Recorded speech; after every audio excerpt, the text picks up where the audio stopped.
안녕하세요. 금번 건설신기술 제도 소개를 맡은 국토교통과학기술진흥원 기술인증센터 유준상입니다. 이 영상을 보시는 분들께 직접 대면하여 설명을 드릴 수 있는 기회가 있으면 좋았겠습니다만 코로나19로 인한 환경 변화에 따라 부득이 온라인으로 소개해드리게 되었으며 이 자리를 빌어 국토교통기술대전을 준비해 주신 관계자분들께 깊은 감사의 말씀을 드립니다. 오늘 소개해드릴 건설신기술 제도는 1989년도부터 착수되어 올해가 32년째가 되는 해로서 물론 개인적인 생각일 수 있겠지만 현행 정부 인증 NET 신기술 제도 중 가장 오랜 역사와 전통을 갖고 있는 명실상부한 최고의 인증 제도라고 말씀드릴 수 있겠습니다.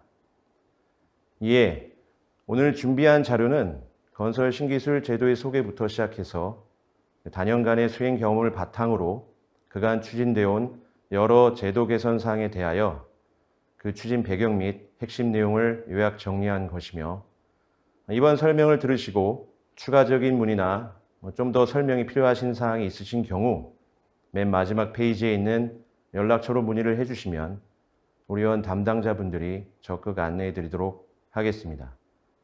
그럼 지금부터 신기술 제도 소개를 시작하겠습니다.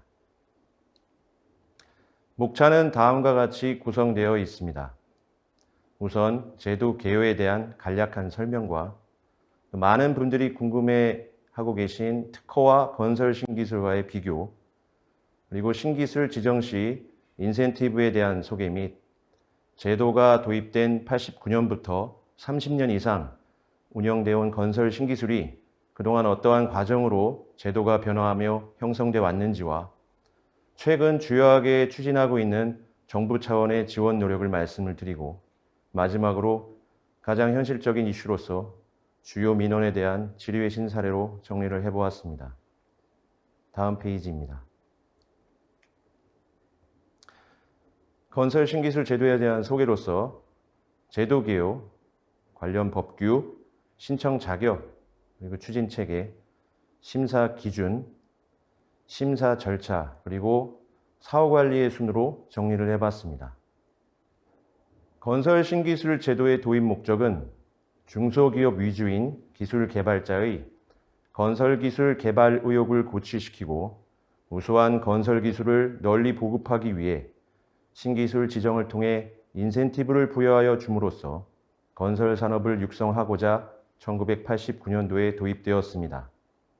그 지정 대상은 국내 최초로 개발 또는 기존 기술을 개량한 건설 기술로서 신기술 지정 요건으로는 신규성, 진보성 및 현장 적용성을 요구하고 있습니다.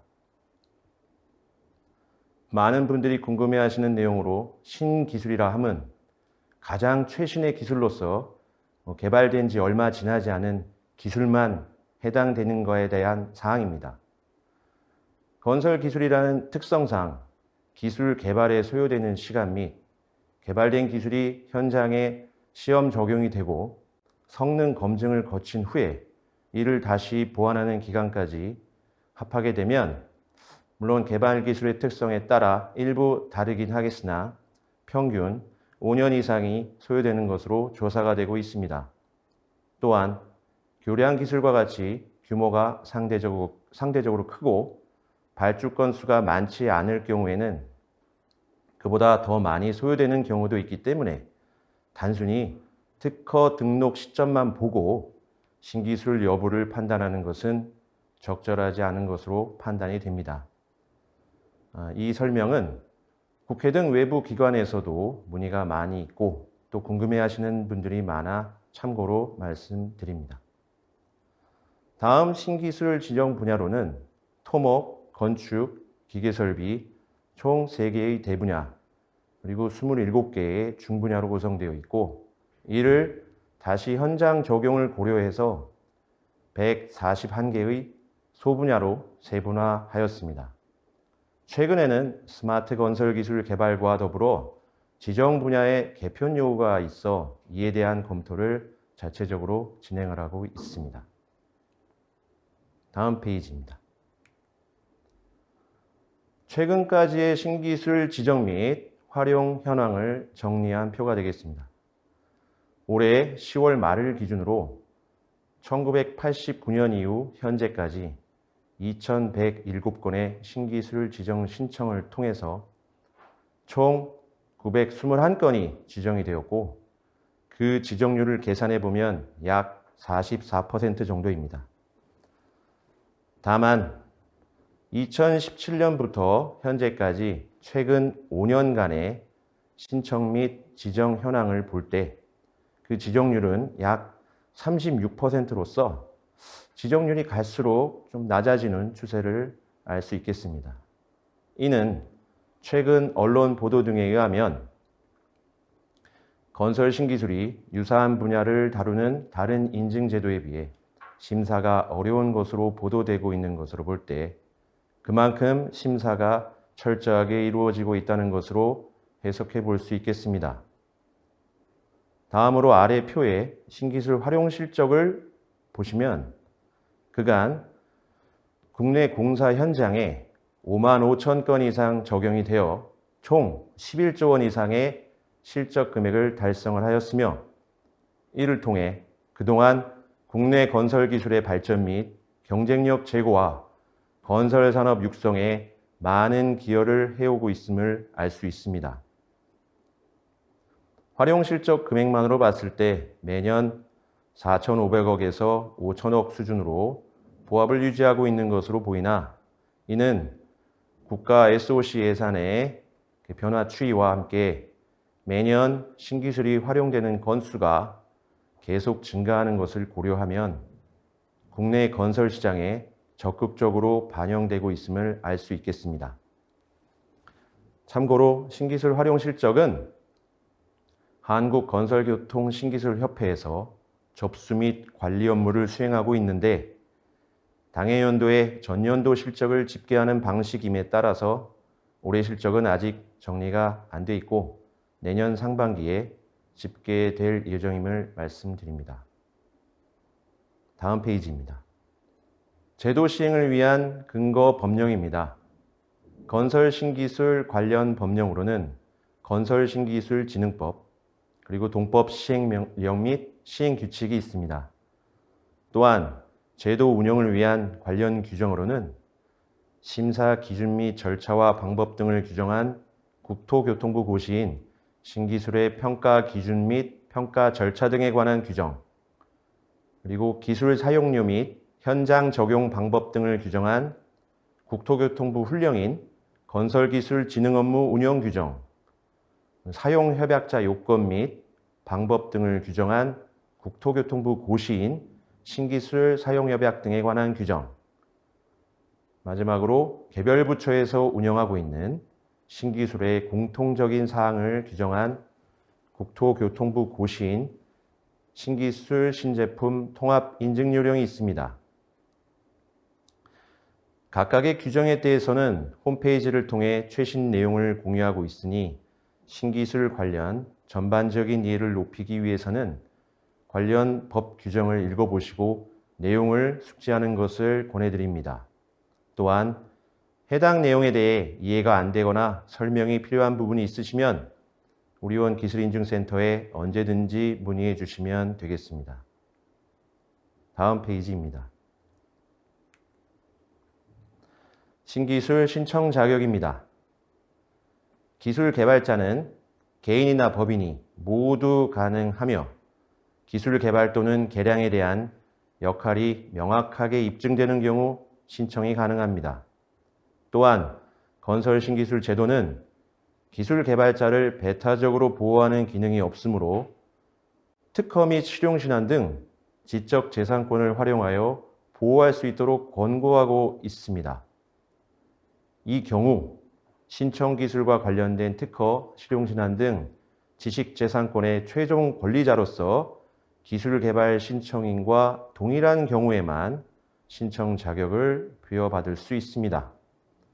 또한 국가 연구개발 성과물을 신기술로 연계하기 위한 인센티브 방안의 하나로서 국가 연구개발 성과물인 경우 그 지식재산권의 소유자가 아닌 기술 개발자가 지식재산권에 대한 소유권이 없어도 참여기업 등 기술 실시를 통해 기술 실시권을 보유한 경우에 신청 자격을 부여받을 수 있습니다. 다만 위의 경우를 모두 포함해서 공동 소유하고 있는 지식재산권에 대해서는 모두 미신청자의 동의 등이 필요하겠습니다. 물론 지식재산권을 전부 양도한 경우에는 신청 자격을 부여받을 수 없겠습니다. 다음 페이지입니다. 다음 그림은 건설 신기술의 주체별 추진 체계를 보여주고 있습니다. 건설 신기술 지정을 위한 제도 및 심사 운영과 현장 활용까지 전주에 걸쳐 국토교통부, 국토교통과학기술진흥원, 한국건설교통신기술협회가 상호 유기적인 관계를 맺고 각자의 역할을 수행하고 있습니다. 국토교통부는 주관부처로서 신기술 관련 법규에 대한 재개정 업무, 신청기술에 대한 관보 공고, 신기술 지정 및 보호기간 연장 고시 및 지정증서의 발급 업무를 수행하고 소관 담당과는 기술정책과입니다. 국토교통과학기술진흥원은 국토교통부 고시인 건설기술진흥법령에 따른 위탁업무 수행기관 등 지정에 따라 신기술 지정 및 연장 신청서의 접수와 요건검토, 이해관계인 등의 의견 청취, 신기술 심사위원회 운영 등 심사 업무를 수행하며 이를 위한 신기술 심사 전문가 그룹의 구축, 지정 신기술에 대한 자료 등록 및 관리 업무와 또 지정 제도의 홍보 및 신기술 사업평가 관리 업무를 수행하고 있고 담당 부서는 기술인증센터가 되겠습니다. 마지막으로 한국건설교통신기술협회는 우리원과 마찬가지로 위탁업무 수행기관 지정 고시에 따라 신기술의 활용실적 접수 및 관리 업무와 신기술 사용 협약자에 대한 증명서 신청 접수 및 발급 업무를 담당하고 있습니다. 다음 페이지입니다. 심사 기준입니다. 지정심사는 1차 심사와 2차 심사를 운영하고 있으나 연장심사는 1차 심사를 생략하고 있습니다. 지정 1차 심사 기준은 신규성과 진보성이며 각각 세부 심사 항목으로 구분되어 있습니다. 특히 국가 연구개발 성과물로서 최종 평가 결과 성공 판정을 받은 기술이나 위원회에서 스마트 건설 기술로 인정되거나 또는 정부 녹색 인증, 환경 신기술을 받은 경우 첨단 기술성 항목에 최고점을 부여하고 있습니다. 1차 심사를 통과하기 위해서는 70점 이상으로 평가한 심사위원이 위원회에 참석위원의 3분의 2 이상이 되어야 합니다. 지정 2차 심사 기준은 경제성, 현장 적용성, 보급성이며 이 또한 각각의 세부 심사 항목으로 구분되어 있습니다. 2차 심사를 통과하기 위해서는 1차 심사와 같이 70점 이상으로 평가한 심사위원이 위원회 참석위원의 3분의 2 이상이 되어야 합니다. 연장 2차 심사 기준은 기술 우수성, 활용 실적 및 가점 항목으로 구성되어 있으며 보호기간 연장을 인정받기 위해서는 평가 점수를 기준으로 전체 중위평균이 40점 이상이어야 합니다. 다음 페이지입니다. 지정 및 연장심사 절차입니다. 지정심사와 연장심사는 1차 심사를 실시하는지 여부만 차이가 있으며 나머지는 동일한 절차로 심사를 진행합니다. 지정 및 연장 인정으로 의결되면 기술 개발자는 홈페이지 등에 제공될 홍보용 자료를 제출하고 전문가로부터 감수를 받는 절차를 진행합니다. 따라서 발주청 담당자께서는 신기술을 현장에 적용하고자 하는 경우 신기술에 대한 정보를 확인하시려면 우리원 홈페이지에서 제공하고 있는 개별 신기술의 홍보용 자료를 참고하시면 되겠습니다. 홈페이지에 제공된 개별 신기술의 자료를 확인할 수 있는 방법에 대하여 별도 문의를 주시는 경우 자세하게 안내해 드리겠습니다. 다음 페이지입니다. 신기술의 사후관리입니다. 사후관리는 발주청에서 현장에 적용한 신기술이 지정시 제시된 성능 및 품질 등이 적정하게 구현되고 있는지 발주청 담당자로 하여금 사후평가를 실시하도록 함으로써 해당 결과 정보를 다른 발주청에 공유를 해주고 이러한 작업을 통해 객관적이고 신뢰성 있는 신기술 활용 환경을 만들기 위한 제도가 되겠습니다. 신기술 사후평가 정보는 우리원에 구축된 신기술 인증관리 시스템을 활용하여 관리가 되고 있는데 먼저 발주청 담당자가 사후평가를 입력하는 방법은 우리원 인증관리 시스템에 한국건설교통신기술협회의 활용실적 정보가 연계가 되면 그 활용실적에 대하여 발주청 담당자가 해당 실적 정보와 연계를 함으로써 사후평가 결과를 입력을 할 수 있도록 구성되어 있습니다. 이러한 평가 정보는 일반인을 포함한 발주청 담당자들께 열람될 수 있도록 운영을 하고 있습니다. 다만 사후평가 정보가 인증관리 시스템이란 공간을 통해 제한적으로 제공이 되다 보니 발주청 담당자의 사후평가 결과 입력 및 활용 측면에서 일부 미흡한 부분이 있어 현재 국토교통부에서는 건설사업 정보와 칼스 시스템에 신기술 사후평가 정보를 연계하는 내용으로 시스템 개선 및 관련 제도 개선을 검토 중에 있습니다. 다음 페이지입니다. 특허와 건설 신기술의 비교입니다. 이 부분을 오늘 설명 자료에 포함한 이유는 신기술 제도를 운영하면서 가장 많이 받는 문의 중에 하나가 특허와의 차별성 부분 때문인데요. 건설 신기술과 특허의 가장 기본적인 차별화된 내용으로서 먼저 건설 신기술은 건설 분야의 기술 개발 및 발전을 유도하여 우수 기술을 널리 활용하기 위한 지원 제도이며 특허는 재산권으로서 특허법으로 권리의 배타성을 부여하는 제도라는 것을 우선 인지하셔야 합니다. 특허는 재산권으로서 가치를 판단하기 위해 미래의 이용 가능성에 중점을 두고 심사관 1인에 의한 서류 심사를 실시를 하며 별도의 현장 검증을 통한 기술의 우수성을 심사하지는 않습니다. 그러나 건설 신기술은 신청 기술의 현장 적용성 및 현장 적용에 따른 검증 결과에 중점을 두고 전문가 10인 이상이 2단계에 걸친 서류 심사와 현장 실사를 통해 그 지정 여부를 판단하고 있음을 알려드립니다.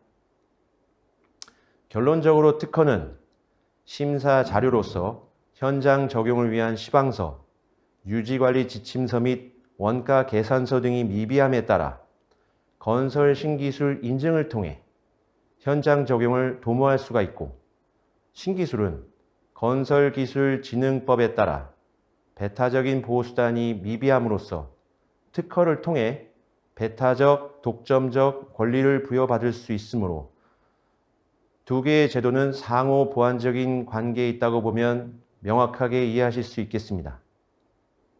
다른 항목별 차이점은 표를 참고하시면 되겠습니다. 다음 페이지입니다. 건설 신기술의 혜택입니다. 우선 건설기술진흥법령에는 기술의 시험 시공 권고, 우선 사용과 담당자 면책 등이 명시가 되어 있습니다. 그리고 설계 등 용역업자, 건설사업 관리자에 대해서 입찰 참가 시 PQ 평가에서 그리고 기술 개발자에 대해서 조달청 입찰 참가 시 PQ 평가에서 가점을 부여하고 있으며 각각의 세부 내용은 명시된 바와 같습니다.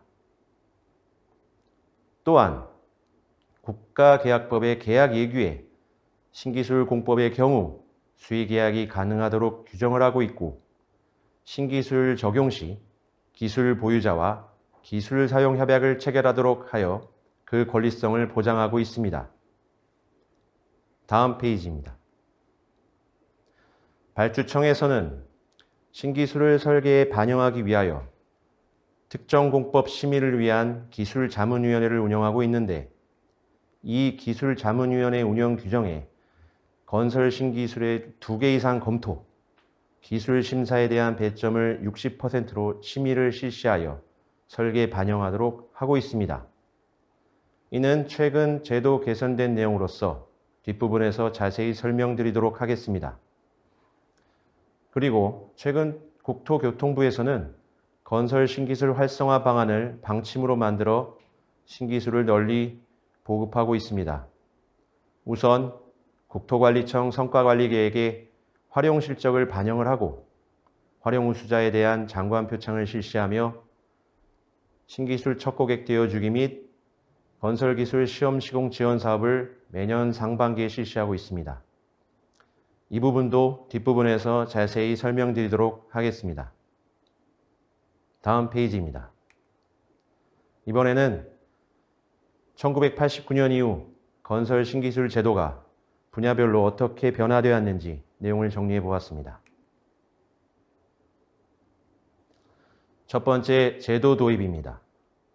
건설 신기술 지정 제도는 모법인 건설기술관리법으로서 1987년 법 제정에 따라 법적 근거를 마련하게 되었고 1989년 시행령 제정으로 제도 운영을 본격적으로 시작하게 됩니다. 1994년에는 신기술 지정에 따른 취소 규정이 건기법에 반영이 되었고요. 2014년 건설기술관리법이 건설기술진흥법으로 분리 개정이 되면서 건설신기술은 건설기술진흥법에 명시되어 근거 법령이 전부 개정되게 됩니다. 참고로 매년 4월 27일을 신기술의 날로 지정하여 기념을 하고 있으며 올해는 신기술이 32주년이 되는 해가 되겠습니다. 다음은 신기술 위탁기관의 변경입니다. 1989년 제도가 착수된 이후 국토교통부 등 중앙정부 및 지자체에서 중앙건설기술심의위원회 등을 통해 신기술 심사를 직접 운영하였으나 1999년도부터는 1988년에 설립된 한국건설기술연구원에서 신기술 심사를 위탁 수행하였고 2002년 말 설립된 한국건설교통기술평가원, 현재 국토교통과학기술진흥원이 되겠습니다. 로 위탁기관이 변경이 되어 2003년부터 현재까지 신기술 심사 업무를 위탁 수행하고 있습니다. 그리고 한국건설기술연구원에서 수행해왔던 신기술 활용실적 접수 및 관리 업무는 2002년부터 한국건설신기술협회, 현재는 한국건설교통신기술협회가 되겠습니다. 로 변경되어 위탁 업무를 수행을 해오고 있습니다. 심사 제도의 개선 부분입니다. 먼저 심사 기준입니다. 제도 도입 시 심사 기준은 신규성, 유일성, 진보성이었으나 신규성과 유일성 심사 기준의 차별화 부족 및 현장 적용성 강화 측면에서 건기법 시행령 개정을 통해 2001년부터 신규성, 진보성, 현장 적용성으로 변경을 하였고 이 틀이 현재까지 유지되고 있습니다.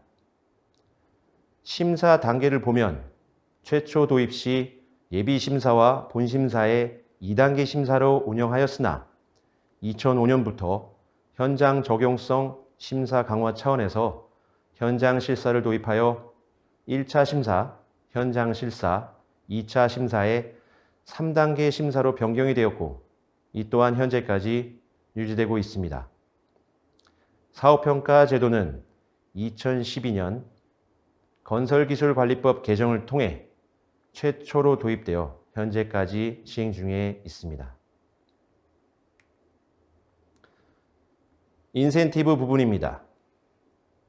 신기술 보호기간은 연장이라는 개념이 없었던 초기에는 최초 2년에서 5년 사이로 정해졌었는데 1995년에는 전체 보호기간이 5년에서 10년으로 대폭 연장이 됩니다. 이후 1999년도부터 보호기간 연장이라는 개념이 도입이 되었고 보호기간 지정을 최초 도입 시와 연장 시로 구분해 줌으로써 각각 3년 또 최대 7년으로 정하는 내용으로 변경됩니다. 2010년에는 최초 신기술 지정 시의 보호기간을 3년에서 5년으로 확대를 하고 2017년에 이를 다시 8년으로 재확대하는 내용으로 변경하게 됩니다. 이는 건설 기술의 특성을 고려하고 기술 개발자의 개발 비용 회수 기간 등을 면밀하게 검토하여 정한 내용입니다. 기술 사용료는 신기술 개발자에 대한 가장 직접적인 인센티브로서 1995년부터 건기법 개정을 통해 도입이 되었고 시험 시공 제도는 2005년부터 건기법 시행규칙 개정을 통해 시험 시공 권고 및 미이행 시 사유를 제출하는 내용으로 도입되어 현재까지 발전해 오고 있습니다.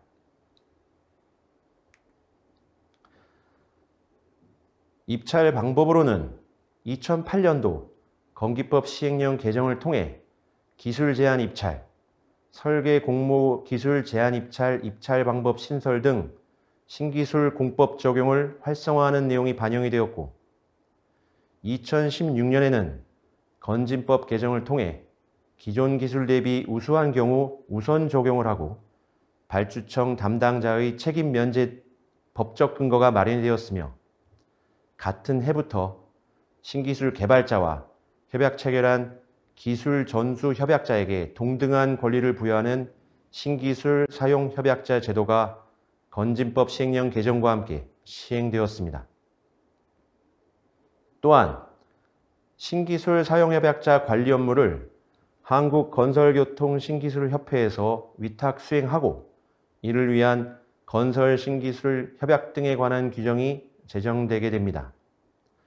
건설신기술협약 등에 관한 규정은 현재 신기술 사용협약 등에 관한 규정으로 전면 개정되어 운영 중입니다. PQ 가점 부분입니다. 이는 신기술 인센티브의 주요한 내용으로서 일찍이 국토교통부에서는 2001년부터 설계 용역업자, 감리 전문회사, 건설사업 관리자 대상 사전 자격 평가 시 가점을 부여하도록 관련 기준을 제정하였으며 2008년에는 활용 실적에 따른 가점을 신설하게 됩니다. 다만 일부 운영상 미흡한 부분을 고려하여 2009년부터 보호기간 만료 이후 3년까지만 가점평가 대상을 적용하는 것으로 제한하게 됩니다. 이후 2014년 개발자 외의 업체에도 신기술 적용 후 실적 신고 시 가점을 부여하게 되었습니다. 기획재정부에서는 국토부의 이러한 노력에 맞추어 2003년 국가계약법 및 예규 제정 시 PQ 심사에 신기술 가점을 부여하게 되었고 조달청에서도 같은 해 입찰 참가 자격 사전 심사 세부 기준을 제정하여 신기술에 대한 가점을 부여하게 됩니다. 다음은 지자체별 조례 제정 내역입니다. 2008년에는 신기술이 본격적으로 활성화되기 시작하는 시기로 이에 부응하여 전국 지자체 중 최초로 서울시에서 건설 신기술 활용 촉진에 관한 조례를 제정하여 운영하기 시작했습니다. 이에 발맞추어 부산시는 2011년, 경기도는 2015년, 대전시와 대구시는 2016년, 충북도는 2017년 각각 조례를 제정하였으며 이후 인천, 광주, 울산 등 광역시와 강원도, 충남도, 전남북도, 경남북도, 광주시 교육청 등에서 조례를 제정하여 운영 중입니다. 각각의 조례 내용에 대해서는 한국건설교통신기술협회의 홈페이지에서 보다 자세하게 확인하실 수 있겠습니다.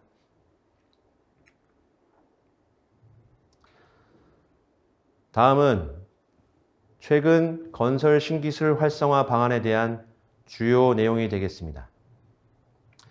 건설 신기술 활성화 방안은 국토부에서 신기술 활성화를 위해 두 차례에 걸쳐 수립 시행한 정책이 되겠습니다. 2017년 12월 마련된 1차 방안에서는 크게 세 가지로 활성화 방안을 정리해 볼 수 있겠습니다. 첫 번째로 발주청 주도의 신기술 시험 시공입니다. 당시 시험 시공은 법령에 명시만 되어 있고 정부 주도의 세부적인 추진 내용이 없어 기술 개발자가 직접 현장을 물색하고 비용을 정부 부담하면서 추진해 왔었기에 그 부담이 매우 커 신기술의 진입 장벽으로 작용해 왔었습니다. 이를 개선하기 위해 우리 원에서 시험 시공 공모를 통해 기술 개발자로부터 신청 기술을 접수하여 후보 기술을 선정하는 절차를 거쳐 국토부에 결과를 보고함으로써 최종적으로 국토부에서 발주청의 후보 기술을 권고하는 방식으로 변경하게 되었습니다. 자세한 내용은 뒷부분에서 설명드리도록 하겠습니다. 다음으로 특정공법 심의제도의 개선인데요. 당시 지방청에서는 신기술과 특허를 설계에 반영하기 위해 기술자문위원회에서 특정공법 심의를 실시해 왔으나 심의 대상인 추천공법에 대한 구체적인 평가 방법이 없었고 실제 가격 및 실적 위주의 평가로 신기술보다는 특허가 주로 선정돼 왔었습니다. 이를 개선하기 위해 특정공법 심의 시 건설 신기술 포함을 의무화하고 기술과 가격을 분리 평가하여 기술 변별력을 강화하도록 하고 공법 추천은 전체 6개인으로 확대를 하며 건설 신기술은 반드시 2개 이상 추천하도록 의무화하였습니다.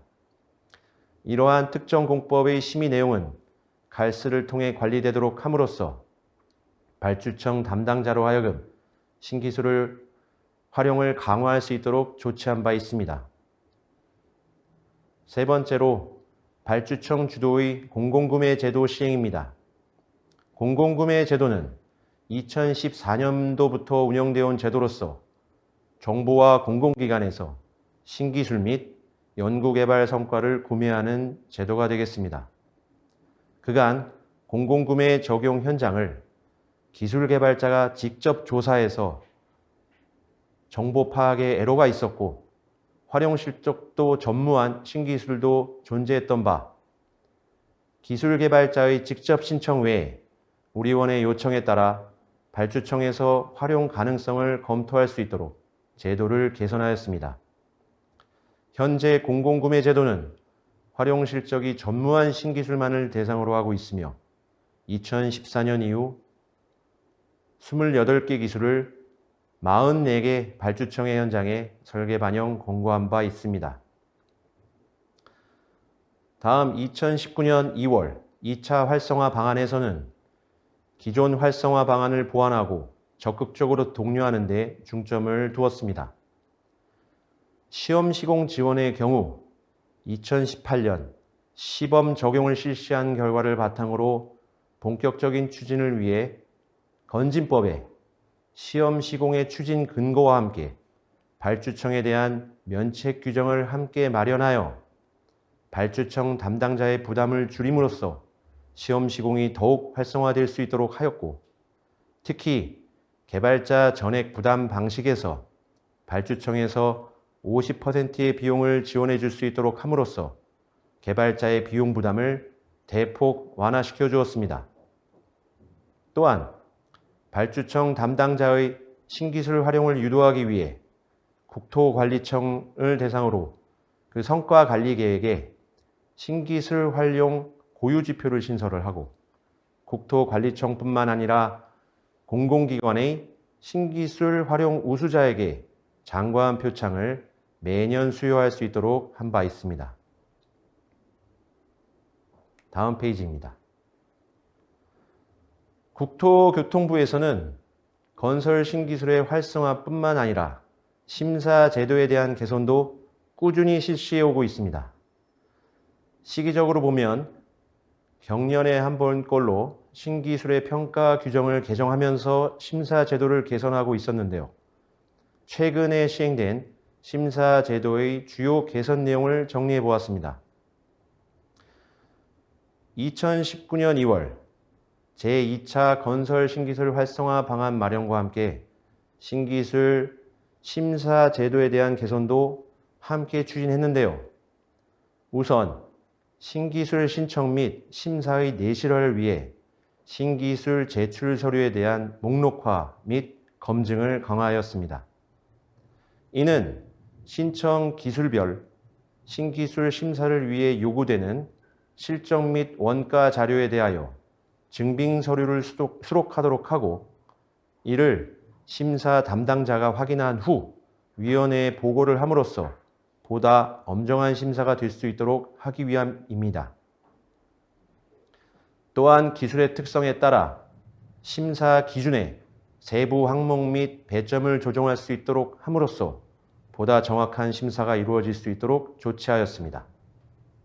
그리고 신기술의 이름에 맞게 기술 개발 트렌드를 반영할 수 있도록 하기 위하여 그의 이슈가 되고 있는 안전성과 환경성 항목을 평가의 세부 항목으로 신설하여 적용하였으며 최근 기술 개발의 주요 이슈인 스마트 건설 기술의 활성화를 위한 기반으로서 스마트 건설 신기술을 도입하여 그 유인할 수 있는 체계를 마련하였습니다. 마지막으로 신기술이 30년 이상 국내에 보급이 되면서 신기술 개발자에 대한 견제 등 업체 간 분쟁이 갈수록 심화되고 있는 현실을 고려하여 이러한 분쟁 해소를 위한 방안으로서 신기술 민원조정위원회의 기능을 강화하는 방향으로 제도 개선이 이루어졌습니다. 이후 올해 10월 14일 신기술 평가 규정이 추가로 개정이 되면서 최근까지 제도 개선이 이루어졌습니다.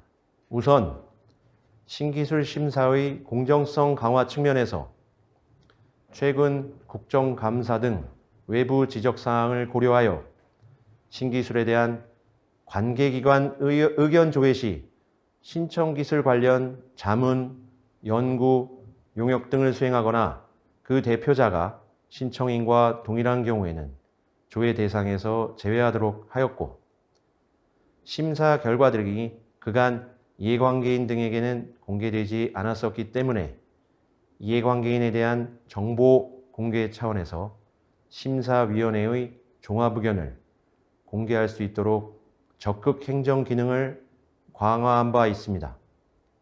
또한 최근 3년 내 신청기술 관련 자문, 연구, 용역 등을 수행한 기관에 소속된 자는 심사위원회에서 배제토록 하여 공정성을 더욱 제고하였습니다.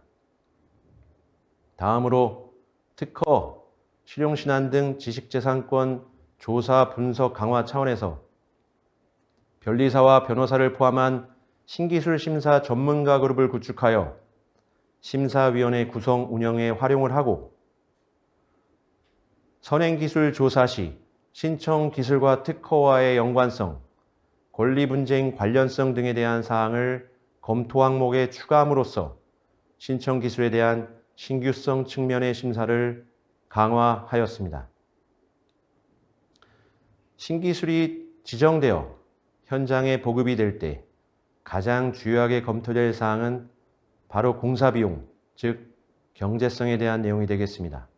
따라서 경제성에 대한 심사 방법 및 절차 개선이 지속적으로 요구가 되었고 이를 위해 기존 1차 심사 시 원가 계산서를 검토했던 절차를 개선을 하여 2차 심사위원회에서 경제성 항목을 심사하도록 함으로써 보다 강화하였는데, 이는 신청인이 제출한 원가 계산서의 내용을 공사비 산정 전문기관인 한국건설기술연구원에서 그 적정성 검토를 실시를 하고, 그 검토 결과에 따라 신청인이 보완을 하도록 한 후 보완된 내용을 2차 심사에서 정확하게 심사할 수 있도록 조치하는 내용입니다.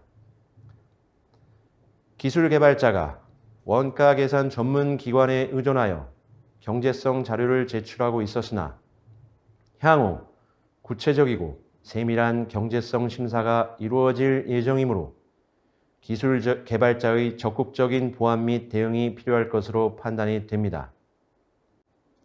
마지막으로 스마트 건설 신기술로 지정된 기술은 연장 심사 시 가점을 부여해 줄 수 있도록 함으로써 최초 지정 시 스마트 건설 신기술을 적극적으로 신청할 수 있도록 개선을 하였습니다. 이상과 같이 건설 신기술 제도에 대한 그간 제도 개선 추진 경과 및 주요 개선 내용을 알아보았습니다. 다음 페이지입니다. 주요 건설 신기술 지원 제도로서 이번 장에서 다룰 내용은 중소기업 지원 방안으로 주요하게 활용되고 있는 건설기술 시험시공 지원 사업과 공공구매 제도입니다. 건설기술 시험시공 지원 사업의 추진 배경은 앞서 설명드린 바와 같이 그동안 신기술 신청을 위해서는 시험시공 또는 현장 적용 실적을 확보해야 하고 시험평가 및 성능 검증 결과가 제출이 되어야 하나 전체 신기술 개발자 중 90% 이상을 차지하고 있는 중소기업 위주의 영세한 기술 개발자가 시공 현장을 직접 확보하기 어려운 문제가 있어 왔고, 이는 신기술 진입의 주요한 장벽으로 작용해 왔습니다. 따라서 정부에서는 발주청으로 하여금 중소기업에서 개발한 우수 기술에 대해 시험 시공 현장을 제공을 하고 그 검증 결과를 활용하여 신기술 지정을 신청할 수 있도록 지원하는 시험 시공 지원 제도를 2018년 도입하게 되었습니다. 그의 시범 사업을 거쳐 2019년부터 본격적으로 추진 중에 있습니다. 매년 10건 내외가 설계에 반영되고는 있으나 현장에서의 적용 여건에 따라 실제 설계 반영까지 이루어지지 않는 경우도 다소 있어 본격적인 활성화까지는 시간이 더 필요한 것으로 판단이 됩니다. 그 추진 절차를 보면 우리원에서 시험 시공 대상 기술 모집 공고를 하게 되면 기술 개발자의 신청을 통해 우리원에서 후보 기술을 심의하여 국토부에 심의 결과를 보고를 하고 국토부에서는 발주청에 시험 시공 공고를 하는 방식으로 진행이 됩니다. 자세한 내용은 표를 참고하시기 바랍니다. 다음 페이지입니다. 시험 시공 지원 사업은 국토부와 발주청, 그리고 기술개발자, 우리원의 4개의 주체가 각각의 역할을 분담하여 수행을 해오고 있으며 매년 상반기 기술 공모를 통해 진행을 하고 있습니다만 다음에 소개드릴 공공구매 제도와 별도로 추진해왔던 방식에서 올해부터는 2개의 제도를 일괄 동시 추진하는 방식으로 운영을 하고 있습니다. 기술 공모 내용은 우리원 홈페이지와 카카오톡 채널, 이메일 등으로 일반인, 회원사 및 전문가 그룹 등에 소개 및 안내되고 있으며 그 자세한 내용에 관심이 있으신 분들은 우리원 기술인증센터로 문의를 주시면 자세하게 설명드리도록 하겠습니다.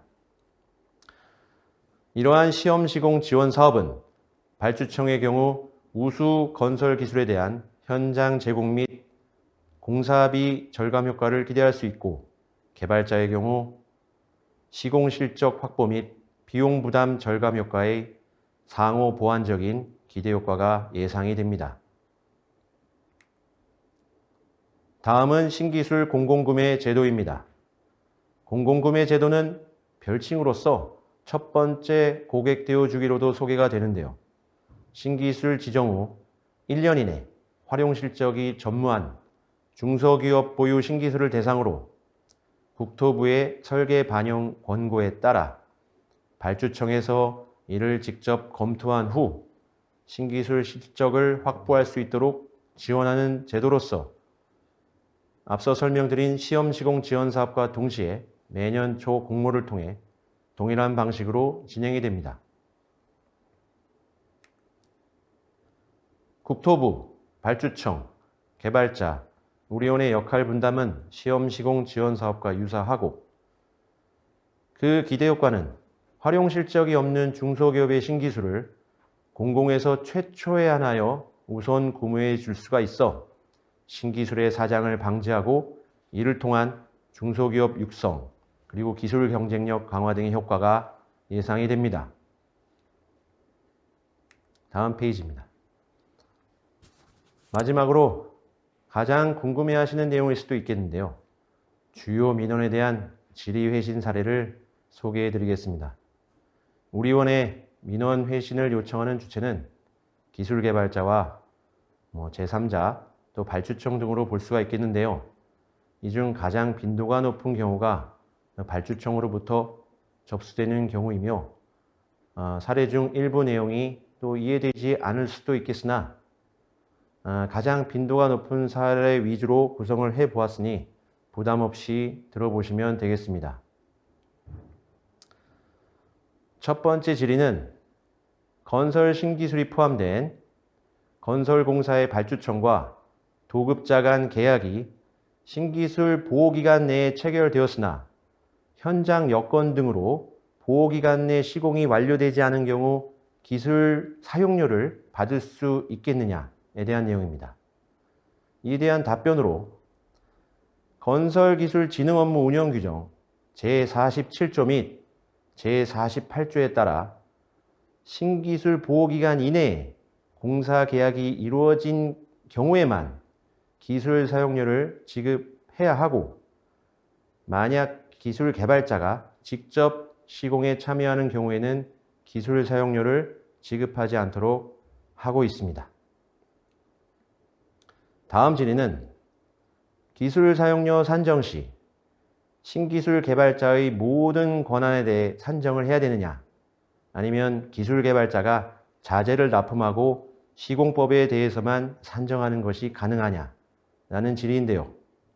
이 또한 답변으로서 건설기술진흥업무운영규정 제47조에 따라 기술 개발자가 자재를 납품하고 시공 방법에 대해서만 기술 사용료를 산정을 할 수가 있습니다.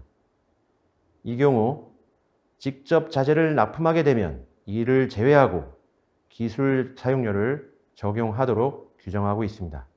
여기서의 자재는 신기술의 기술 범위에 포함되는 재료만을 의미한다는 것을 말씀드립니다.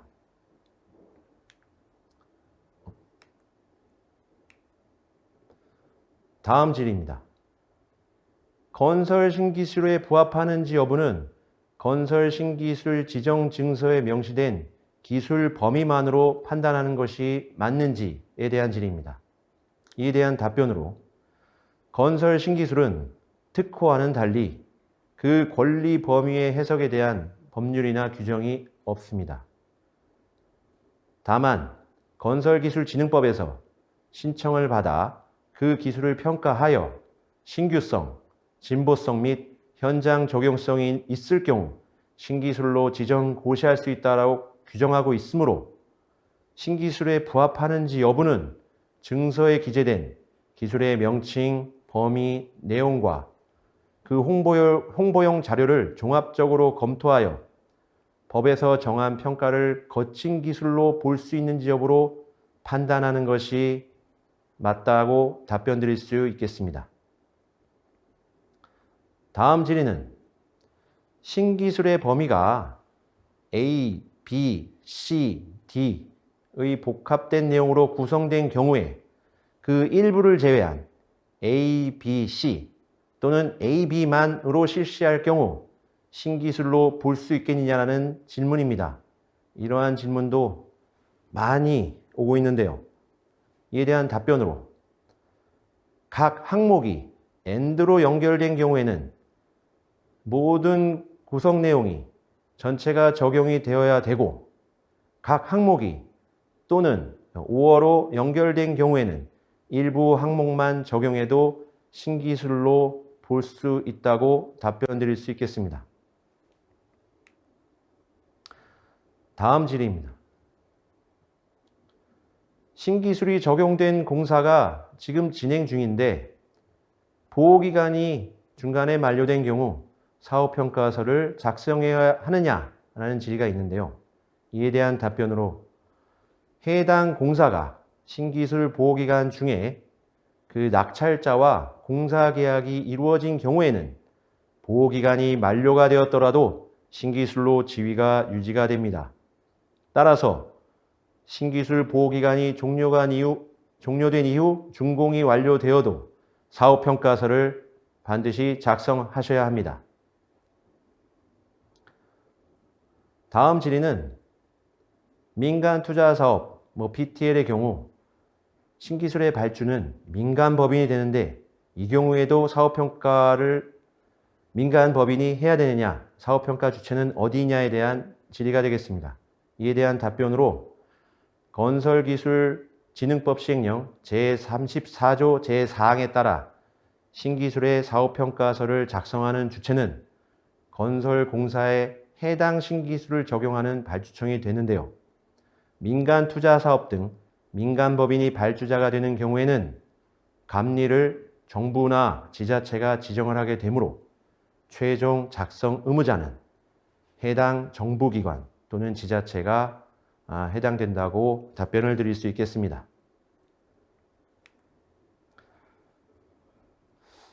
다음 질의입니다. 특정공법 심의를 통해서 공사에 적용할 기술로 건설 신기술이 채택이 되었는데 발주청에서 설계 변경을 통하여 다른 기술을 채택하는 것이 가능하냐에 대한 질의입니다.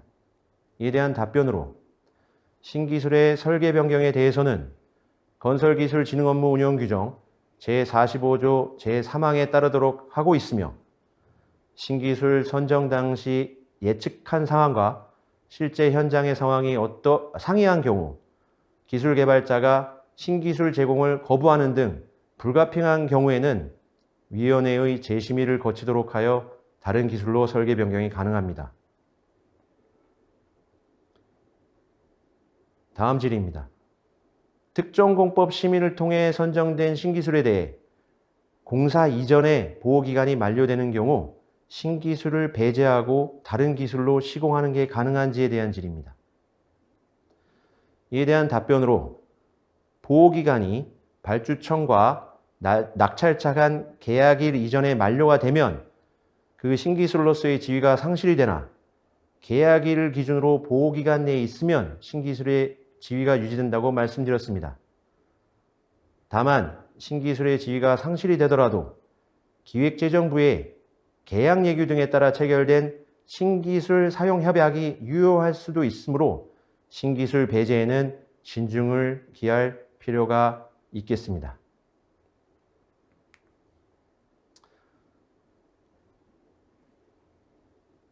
마지막 페이지입니다. 현행 규정에 따르면 신기술 사용협약자에게도 기술 개발자의 지위를 부여하고는 있으나 지방자치단체의 입찰 및 계약 집행 기준에서는 신기술 특허 사용협약 대상에서 신기술 사용협약자를 제외를 하고 있는데 그 사용협약자의 범위는 무엇인지에 대한 질의입니다. 기획재정부 계약예규에는 신기술 사용협약자에 별도 제한이 없고 행정안전부 계약예규에는 특허 통상실시권자 및 신기술 사용협약자를 제외하고는 있으나 공사의 시공 참여는 제한을 두고 있지 않으므로 설계 단계는 발주처에 따라 기재부 또는 행안부의 규정을 따르되 시공에 대해서는 별도 제한이 없다고 답변 드릴 수 있겠습니다. 마지막 민원입니다. 신기술이 적용된 일부 현장에서 신기술과 다르게 적용된 현장이 발견된 경우 그 조치사항은 무엇인지에 대한 질의입니다. 최근 이슈가 되고 있는 내용인데요. 이에 대한 답변은 신기술로 지정받은 내용과 다르게 시공이 되어 신기술의 시공 범위를 벗어난 것으로 판단되는 경우 그 신기술로서의 지위가 있다고 볼 수가 없겠습니다. 이러한 사실이 발견된 경우에는 건설기술진흥법 시행규칙에 따라 발주청의 신기술 활용 실적 증명서에 대해 한국건설교통신기술협회에 실적 증명 취소 조치가 필요하다고 답변 드릴 수 있겠습니다.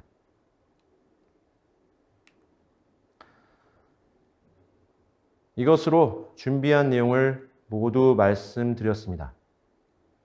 관련하여 추가 문의가 있으신 경우 본 페이지에 작성된 연락처로 연락을 주시면 자세히 설명을 드리도록 하겠습니다. 끝까지 경청해 주셔서 감사드리며 코로나 시기에 모두 건강에 유의하시기 바랍니다. 감사합니다.